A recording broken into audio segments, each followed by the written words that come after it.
Rusiya bugün faktik olaraq neftin qiymətinin qalxmasından əldə etdiyi gəlirlərin hamısını ancaq ölkə daxili zavodların və yanacaq müəssisələrinin bərpasına sərf edəcək. Yəni Rusiyanın bugün çox çətin bir durumudur. Bu Putin gedənə qədər davam edəcək. Və Putinin bu il hakimiyyətdən getmə ehtimalı çox böyükdür. 2026-cı ildə. Amma 2028-ci ilə qədər dünya yeni bir düzənə daxil olacaq. O Putinsiz düzən olacaq. İranın rejimi dəyişəcək. Yaxın Şərqdə stabil bir rejim yaranacaq. Demirəm, teokratik rejimlər ləğv olunacaq, burada demokratiya və insan haqları tam şəkildə qorunacaq, lakin sistemlərin özü idarə olunan sistemlərə çevriləcək. Çünki növbəti mərhələdə Amerika Birləşmiş Ştatlarının müəyyən etdiyi rəqib anlayışı var dünyada, bu Çindir. Çindən çıxan bütün yolların hamısı nəzarətə alınır. Amerikanın nəzarətinə, Qırmızı Dəniz də onun nəzarətinə alınır. Rusiyadan çıxan, Çindən çıxan quru yolu da onun nəzarətinə alınır. Azərbaycandan gedən orta dəhliz də onun nəzarətindədir faktik olaraq. Hörmüz boğazı faktik onun nəzarətindədir. Yəni Trump var, yox, fərq eləməz. Fərq etməz. Amerika Birləşmiş Ştatları üçün adamlar heç bir fərq etmir. Məsələn, bizim bəzən analitiklər və yaxud da politoloqlar, mən dırnaqarası demirəm, belə qiymətlər. Bu, Trump'ın dönəmində biz bunları etdik, Biden bizə düşmən idi və s. Amma heç kim fərqinə varmır ki, 2023-cü ildə hakimiyyətdə Biden idi. Biz 200 illik bir problemi həll etmişdik. Heç kim bunun fərqinə varmır. Doğru. Heç kim bu barədə heç düşünmək belə istəmir.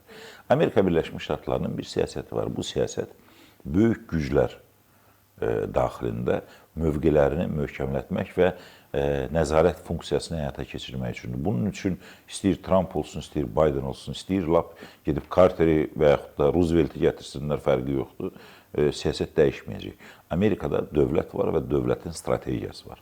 Bugün o dövlət strategiyası Çini növbəti rəqib müəyyənləşdirib. Necə ki, Rusiyanın növbəti rəqib müəyyənləşdirmişdi və hara gedirdi, Rusiyanı daşıdırdı, böyüdürdü.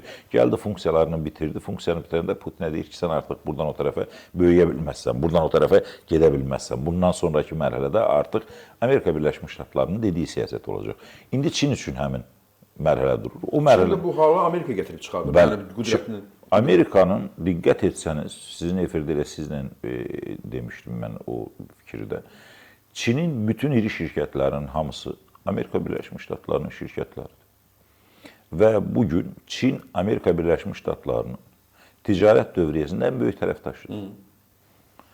Demək ki, yollarını bilir. Amerika kimi dövlətlər əslində düşmənlərini və dostlarını özləri bəlli eləyir, müəyyən edir. Çünki əks təqdirdə dünya idarə etmək olmaz. Plan üzrə dostlaşır, plan üzrə də düşmən olur və s.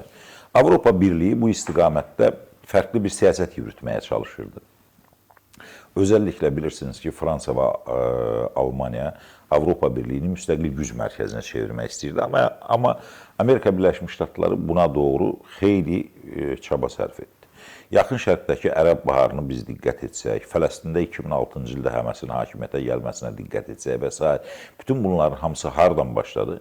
2002-ci ildə Avropa Birliyi bir plan qəbul etdi. Yaxın qonşuluq siyasət çərçivəsində Fələstindən, Misirdən, Yəməndən, Tunisdən, Suriyadan, İraqdan başlayan və bu ölkələrlə münasibətlərdə Avropa Birliyinin yeni qonşuluq siyasəti. Və dərhal bundan sonra Həmas Fələstində hakimiyyətə gəldi. Sonra Ərəb baharı başladı. Və Avropa Birliyinin faktik yaxın qonşuluq siyasəti iflasa uğradı. Dərhal da Putin girdi Suriyaya, başladı oraları bombalamağa. Amerika Birləşmiş Ştatları götürdü, Rusiyanı da apardı, böyütdü. Çünki Rusiyasız Avropanın jandarmı olmadan proses aparmaq biraz çətindir. Biraz da qorxudacaq. O pis adı da Rusiya üzərində. Bəli. Ardınca İkinci bir plan qoydu ortalığa Brüsseldə 2006-cı ilin səhv etmirəmsə noyabr ayının 11-də yaxın şərq tərəfdaşlığı proqramı çərçivəsində postsovet ölkələrinə Moldova, Ukrayna, Gürcüstan, Ermənistan, Azərbaycan, Belarusiya. Və ondan sonra Amerika Birləşmiş Ştatları Rusiyanın vasitəsilə bu yaxın şərq tərəfdaşlığı proqramında tamamilə darmadağın etdi. Və yaxın şərq tərəfdaşlığı proqramı çərçivəsində hara getdisə Rusiya orada oldu.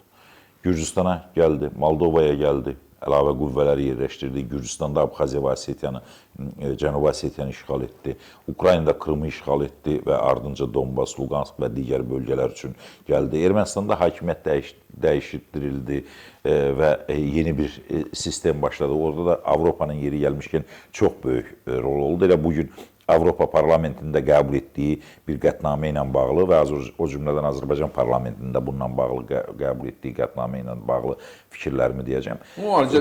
Ayrıca müzakirə. Bu istiqamətdə Amerika Birləşmiş Ştatları Avropa Birliyinin qarşısını kəsdi. Ən son Makron Çinə səfəri zamanı, səhv etmirəmsə 2024-cü ilin aprel ayında dedi ki, biz Fransanı, Avropa Birliyini Fransanın öncülüyü ilə yeni müstəqil güc mərkəzinə çevirəcəyik. Yadımdadır.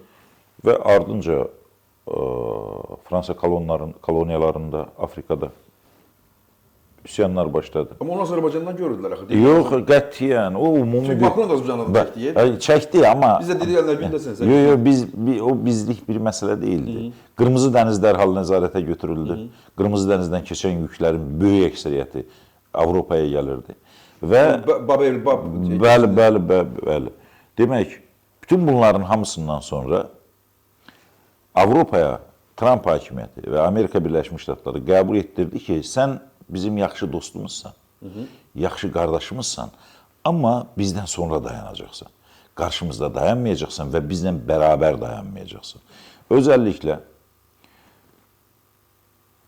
Tayvan məsələsində Çinin israrlarına baxmayaraq, Fransanın deməyi ki, biz Amerika Birləşmiş Ştatlarını bu istiqamətdə dəstəkləməyəcəyik. Hər proses bundan sonra başlar.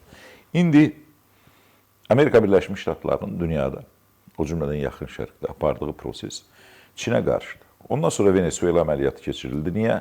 Çünki Venezuelaya qoyulan Çinin pulları və Venezueladan alına biləcək neftlər Çini ayaqda saxlayardı. İkinci kim idi? İran idi. 2021-ci ildə 25 illik bir müqavilə bağlamışdılar İranla ki, sizi strateji müttəfiqinizdik, siz bizim hava hücumundan müdafiə və silahlarla təmin edirsiniz, biz sizi yanacaqla təmin edirik. İndi İran tam şəkildə nəzarətə götürülməlidir və orada fevral ayının əvvəllərində bir yazı yazmışdım ki, Amerika Birləşmiş Ştatlarının və İsrailin İran üzərinə saldırısı çox təəssüflər ki, nə teokratik rejimin dəyişməsi, nə insan haqlarının qorunması, nə demokratiya üçün deyil. Tam doğru. Burada İran nefti üzərində nəzarətin necə həyata keçiriləcəyi var. İndi danışıqlar bu istiqamətdə gedir və bütün proseslər də buna doğru gedir. Çin növbəti mərhələdə Amerika Birləşmiş Ştatlarının rəqibi olanda artıq 28-ci ildə dünya düzəni dəyişəcək. O dünya düzənində mütləq və mütləq teokratik rejimlər, diktatorlar, imperialist dövlətlərin başında dayananların mütləq bir qədər ipi geri çəkilməlidir. Adamlar dəyişməlidir, yumuşalma olmalıdır. Çünki Çindən tələblər Venezuela kimi tutaq ki, sən xalqına zülm edirsən və yaxud da qeyri-qanuni hakimiyyətdəsən kimi şüar və yaxud İrandakı kimi nüvə uranın zənginləşdirilməsi və nüvə silahı əldə etmək cəhətlər olmayacaq. İranla və Venezuela ilə, digər ərəb ölkələri ilə müqayisədə Çindən universal dəyərlərə riayət etmək tələb olunacaq. İnsan haqlarının qorunması, demokratiya, milli azlıqların hüquqları, o cümlədən orada Uyğurlar da var, Uyğurların da hüquqları və universal dəyər anlayışı olanda mütləq bu rejimlər yumuşalmalıdır. İndi gələcəm o rejimlərin yumuşalması istiqamətində İrandan nə çıxa bilər, Rusiyadan nə çıxa bilər. İran da bu teokratik rejimin yumuşaldılması istiqamətində atıla biləcəyi addımlar nəticə etibarilə demokratiyaya keçidi nisbətən asanlaşdıra bilər. Demokratiyaya keçidi nisbətən asanlaşdıracağı təqdirdə milli kimlik davasından qaçmaq mümkün olmayacaq. İranın bütün proseslərinin hamısı milli kimlik... Amerika bilir yəqin ki. Bilir. Bugünkü mərhələdə İranın mənzərəsinin, teokratik rejiminin dəyişdirilməsi, o mərhələdən tez dəyişdirilməsi yaxın şərqdə düzəni poza bilər. Yeni ərəb birliyi yarada bilər. İranda qarışıq bir dövr gələ bilər. Hətta istədiklərindən də çox, indi mövcud olan vəziyyətdən də çox pis vəziyyət ola bilər. Hörmüz boğazı istiqamətində də, neft satışında da və digər fərqli nüanslar ortaya çıxa bilər. Bu hələlik bir mərkəzdən idarə olunmuş vəziyyətdə olmalıdır. Sonraki mərhələdə isə xalqlar milli kimlik davasında mütləq haqlarını alacaqlar, mütləq haqlarını əldə edəcəklər. Və ümumi birliyə gələnə qədər mütləq parçalanma olur. Bu labüddür. Məsələn, Avropa Birliyi yaranmamışdan əvvəl bütün xalqlar hamısı öz haqlarını aldı, milli haqlarını aldı. Yugoslaviya Federativ Respublikası da parçalandı, Çexiya ilə Slovakiyada parçalandı. Birliklər hamısı, hətta Kimsə qanla, kimsə məxməri bəli, parçalandı. fərqi yoxdur. İspaniya barslarla hətta referendum keçirdilər. Kataloniya. Böyük Britaniya referendum keçirdi, ayrılmaq istəmədilər. Hamıya, hər kəsə dedilər, haqqını kim istəyir götürsün. Yaxın Şərqdə də haqqını kim istəyir götürsün, misalı mütləq gerçək olacaq.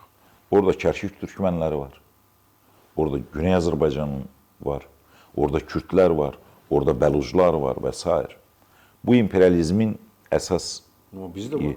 biz Güney Azərbaycan var. Bu məsələ mən elə ən böyük dediyim məsələ. Amma orada bir incə nüans var. Nəyin üzərində oynayırlar?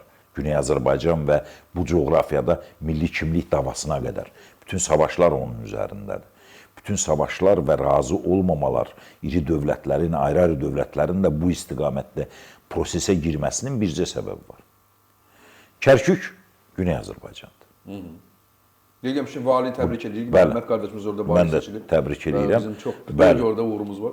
Kərkük Güney Azərbaycandır. Və Güney Azərbaycan azad olacaqsa Kərkük mütləq onun içərisində Azərbaycandan bir uzantıdır. Xorasan türkləri Azərbaycan türkləridir.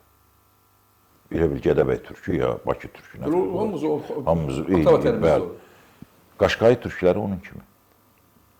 Düz Bəndər Abbasa qədər və o cümlədən Türkiyə ilə bütövlükdə sərhəd və bütövləşmə ta Orta Asiya türkmənlərinə çıxışa qədər bütöv bir quru sərhəd Azərbaycandır. Və bu Azərbaycan Suriyanın da bir hissəsi, bəli. Şimalı. Bu hissə bütövlükdə Azərbaycan adı altında birləşəndə, mən hətta Quzey Azərbaycan hələ qoyuram, Güney Azərbaycan Cumhuriyyəti adı altında birləşəndə, böyük türk dünyasının nəhəng bir coğrafiyası ortaya çıxır. Və həm də quru sərhədlər olan, artıq bir-biri ilə təyyarə vasitəsilə əlaqə saxlayan yox, birbaşa quru sərhədlər olur.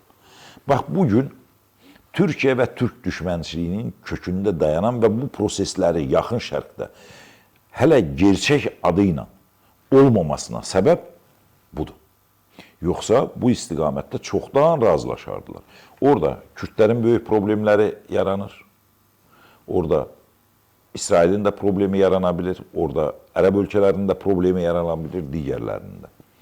Türkiyənin bu istiqamətdə götürə biləcəyi rol çox nəhəng bir rola çevrilir. Amma uğurlar da az deyil, böyük uğurları var. Böyük uğurları var əlbəttə. Kürdlərlə də məncə danışıqlarda çox böyük uğurlar var. Kürdlərlə, elə Azərbaycan tərəfinin də İraq kürdləri ilə danışıqları, Bərzani klanı ilə və İraq Kürdistanı ilə danışıqlarda çox böyük uğurlar var ki, onlar nə Türkiyə ərazisinə iddia etməyəcəklər, nə Güney Azərbaycan ərazisinə iddia etməyəcəklər. Balaca replika, orada bir məqam da var. Bilirsiniz, o YPG həmişə bizə əleyhimizə idi. Trump belə deyil, görünür yəni qırağdan. Amerika onları silahlandırdı ki, İrana. Onlar isə türklərlə danışdılar deyənə Trump dedi ki, biz onlara silah verdik, biz allatdılar deyir belə. Yəni, yaxın şərq probleminin əslində gerçək mahiyyətinin içində bir də bu var. Amma bunu heç kim durdura bilməyəcək. Heç kim milli kimlik davasından insanları əl çəkdirə bilməyəcək. Çünki uzun illərdir demokratiyanın olduğu, olmadığı, rejimin teokratik və yaxud da şah rejimi olmasından asılı olmayaraq bu savaş gedib. İnsanlar bunun uğrunda mübarizə aparıblar. Və bunu yaddaşlardan silmək mümkün olmayıb. Uzun illərdir, 79-cu ildən bu yana İranlı adı altında bir cəmiyyət yaratmaq istəyirlər, bir millət yaratmaq istəyirlər. Sovet adamı kimi bir obrazı alınmır. İranlı, nə İranlı? Hətta Azər adı ilə sırmaq istədilər uzun müddət. Bizimkilər sorğu keçirdi. Kəndlərdə belə ki, Azəri sizdir və Azəri nə mənədir, mən türkəm. Yəni, bu sənin adındır. Sən bu addan imtina edə bilməzsən və